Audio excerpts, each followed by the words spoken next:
Hi, welcome to love talkies. Preminchukundam Raa episode number 19. నా కూతురుతో మాట్లాడుతున్న టైంలో జామర్ ఆన్ చేయడంతో కాల్ కట్ అయింది. దాంతో మైకేల్ మీద అరిచేశాను.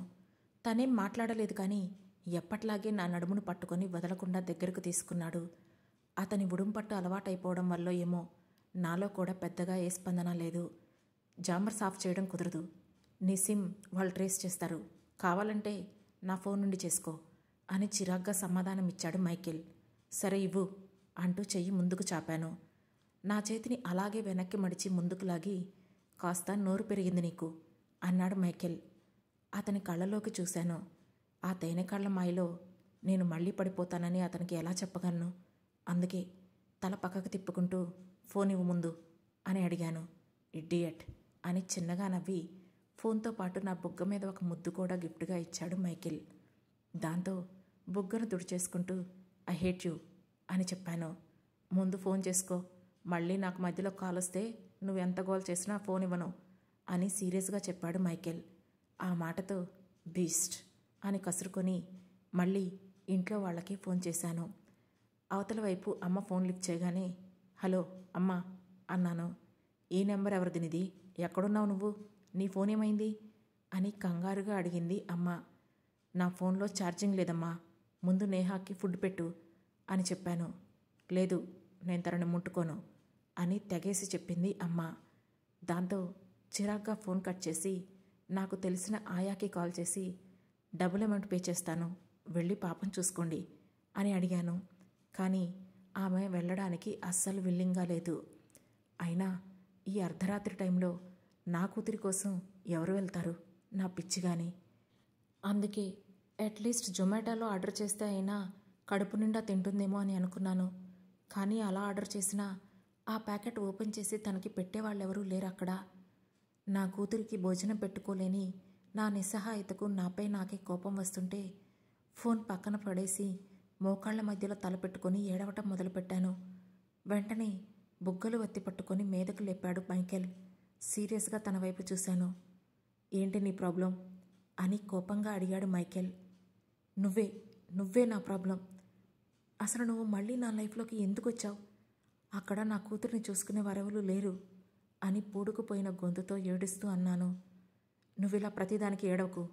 నీ కళ్ళలో నీళ్లు చూస్తే నేను మనిషిని అనే విషయం కూడా మర్చిపోతాను అని విసుగ్గా చెప్పాడు మైకేల్.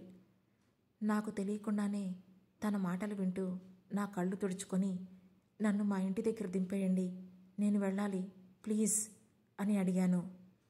తనే నీ దగ్గరకు వస్తుంది అని విసుగ్గా చెప్పాడు మైకేల్. నా కూతురి ఒంటి మీద ఒక్క స్కార్ పడినా, తన కంటి నుండి ఒక్క చుక్క నీళ్లు కారినా యూనో నేనేం చేయగలననేది అని అతన్నే సూటిగా చూస్తూ చెప్పాను. ఆ మాట వినగానే నా వైపు ఒక లుక్ ఇచ్చి 2 అవర్స్లో ఉంటుంది అని ఎవరికో మెసేజ్ చేస్తూ బయటికి వెళ్ళిపోయాడు మైకేల్. దాంతో నా కూతుర్ని చూసుకోగలను అనే నమ్మకం రావడంతో కొంచెం రిలాక్సింగ్గా అనిపించింది. పొద్దున్న నేహా స్కూల్లో ఫంక్షన్ నుండి కాలేజీకి వెళ్ళి అక్కడి నుండి హాస్పిటల్కి వెళ్ళాను. అక్కడి నుండి నేరుగా మళ్ళీ ఇక్కడికే వచ్చాను. ఇలా డే అంతా జర్నీ అవడంతో విసుగ్గా అనిపించింది.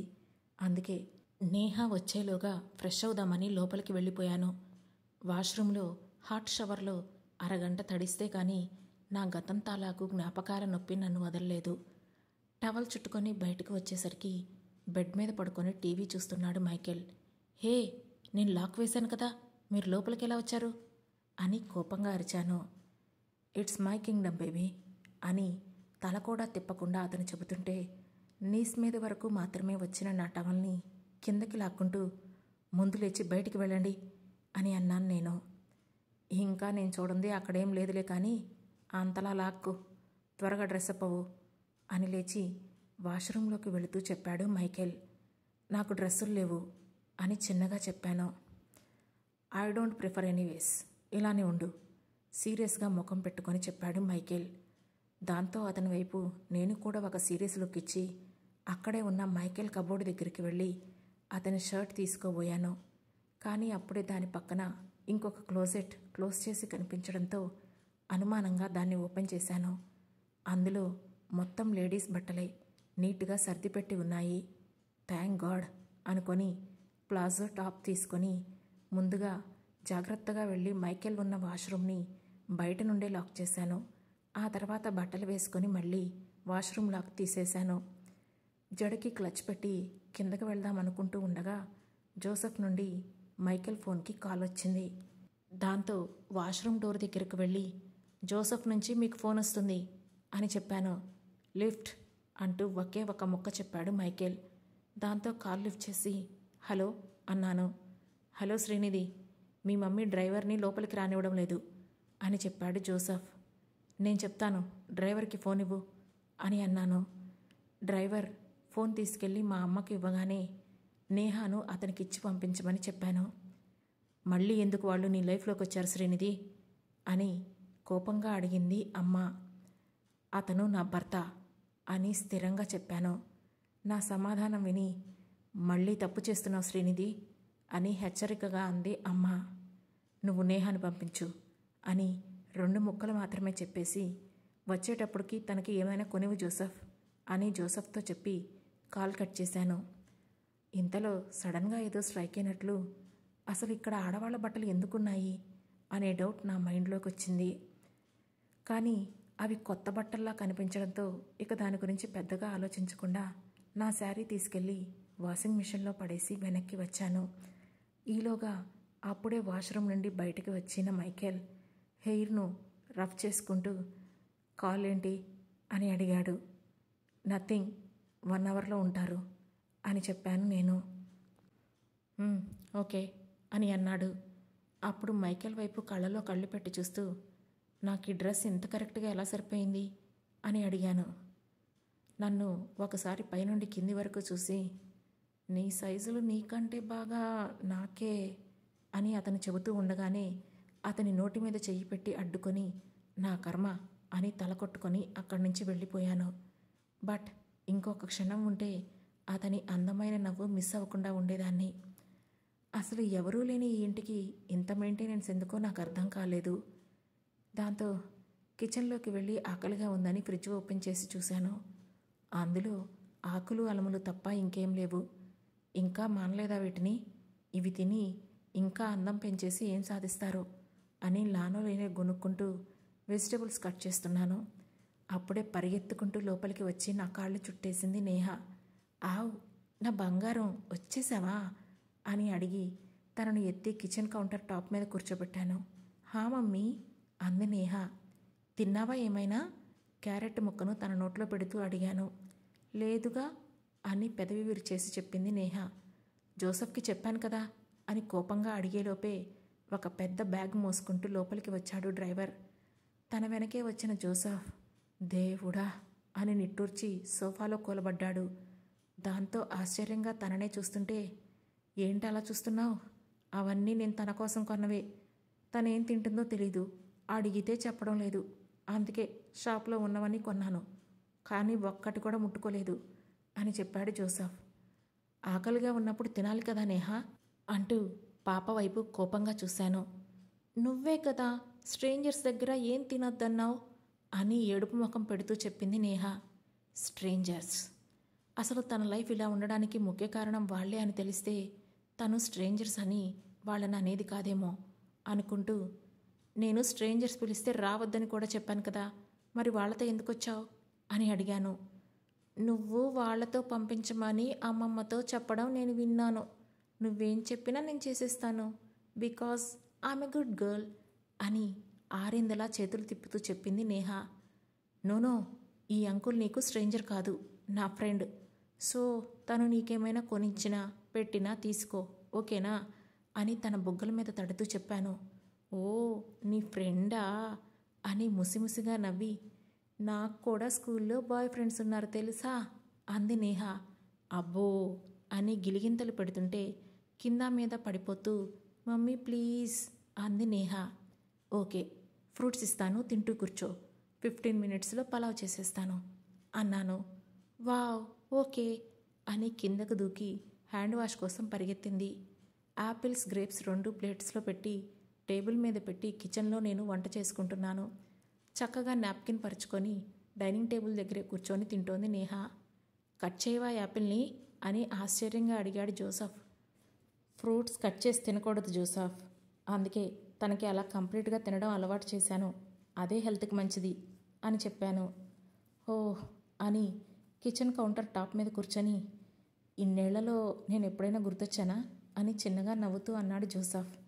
ఆ మాటతో లైట్ స్మైల్ ఇచ్చి, నువ్వు చెప్పు, నువ్వు గుర్తొస్తావా రావా నాకు అని అడిగాను. నీకు నేను మరిది కంటే ముందు ఫ్రెండ్ను కదా, సో గుర్తొస్తానేమోలే అని అన్నాడు. అతని మాట పట్టించుకోకుండా, you look so tired, coffee తాగుతావా అని అడిగాను. నీ చేతి కాఫీ వద్దంటానా అని నవ్వుతూ అన్నాడు జోసఫ్. ఈ ఫ్లర్టింగ్ ఏదో అమ్మాయిలతో చేయబోయ్, కనీసం మంచి వైఫ్ అయినా వస్తుంది నీకు అని అన్నాను. నా కోసం నువ్వే అమ్మాయిని చూస్తానన్నావు కదా, అదేదో త్వరగా చూసేస్తే ఆ రింగ్ ఏదో తొడిగేస్తా నవ్వుతూ అన్నాడు జోసఫ్. ఆ మాట వినడంతోనే సడన్గా నాకెందుకో ఒక మాట గుర్తొచ్చింది. అసలు మైకేల్ నేను పెట్టిన వెడ్డింగ్ రింగ్ను ఇంతకు ఉంచుకున్నాడా లేదా అనుకున్నాను. అప్పుడే మైకేల్ కిందికి వస్తూ జోసఫ్కి ఒక లుక్ ఇచ్చాడు. అలాగే తాను కింద వచ్చి డైనింగ్ టేబుల్ దగ్గర కూర్చోగానే నా కళ్ళు వద్దన్నా సరే అటువైపే వెళ్ళిపోయాయి. నేహ మైకేల్ మధ్య మాటలు ఎలా ఉంటాయో వినాలనే ఆతృత కొద్దీ నా చెవులను అటు రిక్కించి కుక్కర్ విజిల్ పెడుతున్నాను. ఎక్కువగా ఊహించుకో, అక్కడున్నది మైకేల్ అని చిన్నగా నాతో అన్నాడు జోసఫ్. ఒక్కరోజు కూడా నన్ను హ్యాపీగా ఉండనేవు కదా అని కోపంగా అన్నాను. నేహాకి ఆపోజిట్ చైర్లో కూర్చున్న మైకేల్ను దాని పెద్ద పెద్ద కళ్ళను ఇంకాస్త పెద్దవి చేసి చూస్తూ, మమ్మీ, ఈ బడా అంకుల్ కూడా నీ ఫ్రెండా అని అక్కడి నుండే అరిస్తూ అడిగింది నేహ. దేవుడా, మైకేల్ని అంకుల్ అనేసిందా? నవ్వొచ్చేసింది నాకు. దానికి అతను ఏ యాంగిల్లో అంకుల్లా కనిపించాడో పాపం. నేను కంట్రోల్ చేసుకున్నాను, కానీ జోసఫ్ మాత్రం గట్టిగా నవ్వేశాడు. బలవంతంగా నవ్వుని నేను కూడా ఆపుకుంటూ పెదవులు బిగించి హా అన్నాను. అయినా ఎక్స్ప్రెషన్ లేని మైకేల్ ఫేస్ చూస్తే నేహ మీద నాకు జాలేసింది. దాని మీద 21 సంవత్సరాలు పెద్దదాన్ని. నాకే అర్థం కాలేదు ఆ మనిషి. అలాంటిది 3 ఏళ్ల పిల్ల ఏం అర్థం చేసుకుంటుందిలే అని నాలో నేనే అనుకున్నాను. ఓ వావ్ అని కళ్ళు తిప్పుతూ, అంకుల్ హల్క్ లాగా ఉన్నారు అంది నేహ. దాంతో జోసఫ్ వెంటనే అక్కడికి వెళ్ళి తనని ఎత్తుకొని, హల్కా అంటే ఆ బడా అంకుల్ అస్సలు బాలేడా అని అడిగాడు. ఏ చోటా అంకుల్, హల్క్ కలర్ కాదు, హల్క్ లాగా బడా బాడీ ఉంది అని చెబుతున్నాను అంటూ మజిల్స్ చూపిస్తూ చెప్పింది నేహ. ఓ, నువ్వు పెద్ద డ్రామా క్వీన్ నవ్వుతూ అన్నాడు జోసఫ్. హంగ్రీ నేను, వదిలేస్తే వెళ్ళి తినాలి అని జోసఫ్ చేతుల నుండి కిందకి దూకేస్తూ చెప్పింది నేహ. ఏం మాట్లాడకుండా మౌనంగా ఉన్న మైకేల్ వైపు చూసి అతనేదో తన యాపిల్స్ లాగేసుకుంటున్నట్లు ఒకేసారి 2 యాపిల్స్ను గబగబా కొరికేసింది నేహ. దాంతో నేహ అని కోపంగా అరవబోయేదాన్ని కాస్త ఒక క్షణం ఆగిపోయాను. అప్పుడు నేహ, ఇది స్వీట్గా ఉంది, ఇది తిన అంకుల్ అంటూ మైకేల్కి యాపిల్ ఆఫర్ చేసింది నేహ. దాంతో నేహ, ఎంగిలి చేసి ఇంకొకరికి ఇవ్వచ్చా అని కోపంగా అన్నాను. అంతలోనే నేహ చేతి నుండి యాపిల్ తీసుకొని అది కొరికిన పార్ట్ వరకు కట్ చేసి మిగతాది తిన్నాడు మైకేల్. సారీ మమ్మీ, అంకుల్ కూడా హంగ్రీగా ఉన్నారేమో అనుకున్నాను, అందుకే ఇచ్చాను అని చెప్పింది నేహ. ఇట్స్ ఓకే అని చెప్పి విజిల్స్ రాగానే ప్లేట్లో పలావ్ పెట్టి నేహకు ఇస్తే బుద్ధిగా డైనింగ్ టేబుల్ ముందు కూర్చొని తింటోంది. జోసఫ్కి కాఫీ ఇచ్చి నేహ పక్కనే కూర్చొని, అమ్మమ్మ నిన్నేమైనా అందా అని అడిగాను. బాత్రూమ్కి వెళ్తానంటే నన్ను తీసుకొని వెళ్ళలేదు, నాకేమో చాలా అర్జెంట్, రూమ్లో లైట్ కూడా వేసలేదు, భయం వేసింది అని చెప్పింది నేహ. అయ్యో అని తలలో వేళ్లు పోనించి నిమురుతూ, మరి ఎలా వెళ్ళావు అని అడిగాను.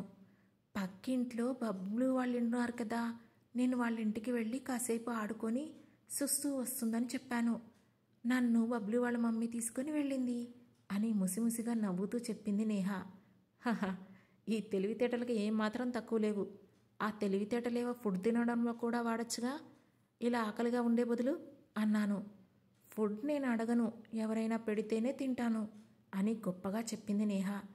ఈ అలవాటే మార్చుకోమని చెప్పేది అని కసిరి హ్యాండ్ వాష్ చేసి కిందకు దింపగానే, వాక్ చేద్దామా మమ్మీ అని అడిగింది నేహ. నిన్ను నేను వాక్కి తీసుకెళ్తానులేరా, వాళ్లను భోంచేయి నువ్వు అన్నాడు జోసఫ్. మమ్మీ, నేను చోటా అంకుల్తో వాక్కి వెళ్తాను, నువ్వు బడా అంకుల్ డిన్నర్ చేసేయండి అని చెప్పింది Neha. Baby, just few minutes అంతే, బయట ఫుల్ ఫాగ్ ఉంది, త్వరగా వచ్చేయాలి అన్నాను. హా, ఓకే మమ్మీ అని పరిగెత్తి జోసఫ్తో సహా బయటికి వెళ్ళిపోయింది నేహ. దాంతో కిచెన్లోకి వెళ్ళి మైకేల్ తింటే నాకేంటి, తినకపోతేంటి అంకేంటి అనుకుంటూ ప్లేట్లో పలావ్ పెట్టుకున్నాను. కానీ నా నోట్లో ముద్ద దిగలేదు. ఎంత కాదనుకున్నా he is my first love, my husband. నేను ప్రాణం కంటే ఎక్కువగా ప్రేమించిన వ్యక్తి. తనని అలా ఎలా వదిలేస్తాను? అందుకే, మీరు బిర్యానీ తినరుగా, వెజిటబుల్స్తో సలాడ్ ఏమైనా చైనా అని చిన్నగా అడిగాను.